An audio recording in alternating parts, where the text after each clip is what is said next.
According to former CIA advisor James Rickards, Western weapons have been incinerated on the battlefield in Ukraine and have not helped Kiev achieve its counteroffensive goals. James Rickards made this statement in an interview with U.S. media on August 1st, discussing the effectiveness of U.S.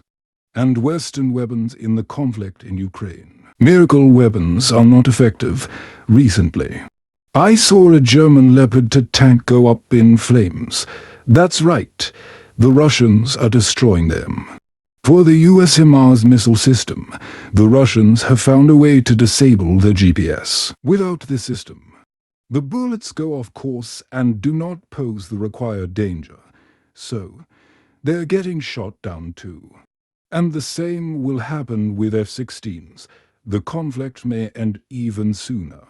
That's why Ukrainian President Zelensky is requesting more ammunition, said the former CIA leader. Meanwhile, George Barros, an analyst at the War Research Institute based in Washington, noted that the delivery of Western weapons to Ukraine is happening in phases, as the US and its allies consider which type of weapons to send and when to send them. During this time, Russian forces have used this period to re-equip or restore their forces, exploit and regain the initiative in some areas. Since Russia launched a special military campaign in Ukraine, the US and its allies have announced billions of dollars worth of military assistance to Ukraine. However, the decision-making process and timing of aid have not been seamless. Furthermore, US President Joe Biden and the Pentagon have hesitated to provide Ukraine with certain weapons, like F-16 fighter jets, due to concerns about escalating tensions with Russia. The West also debates whether Ukraine needs specific weapons, such as US-made Abrams tanks.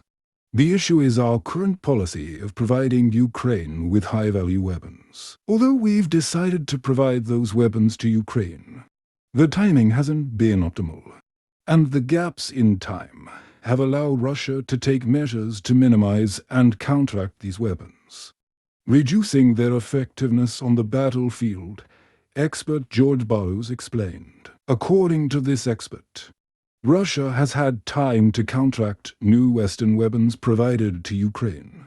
This is evident across Russian defense lines. Russia's countermeasures are clear.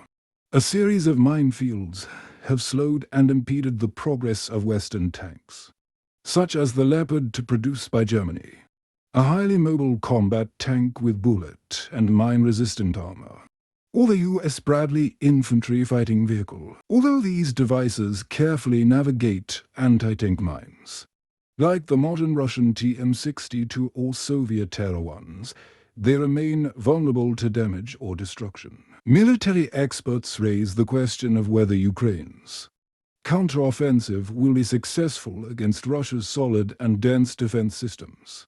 Barros believes it's still too early to determine the outcome of Ukraine's counteroffensive. This will be a prolonged battle. I think there are lessons to be learned and takeaways from